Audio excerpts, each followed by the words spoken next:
which is the very same name when translated for Teananacatl from Mesoamerica. The psilocybin mushrooms were known, Psilocybin mexicana, as flesh of the gods. So it's interesting, in both sides of the world, they had the same interpretation. Mushrooms were not allowed back in this time to be picked by commoners. They were only reserved for the royalty. Oh, boy.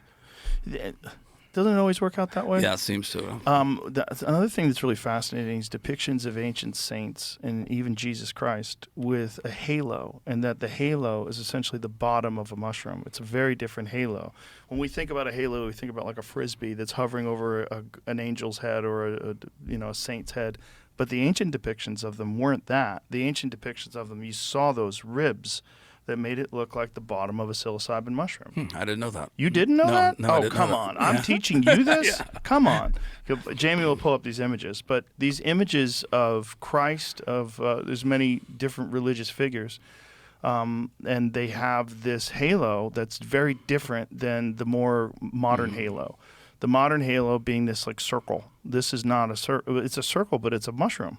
It's essentially they're explaining that these godly, holy people were under the influence of psilocybin.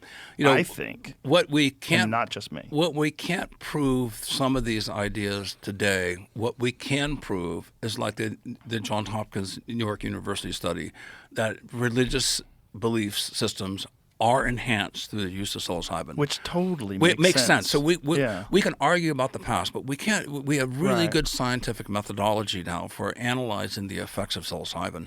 And it's profound.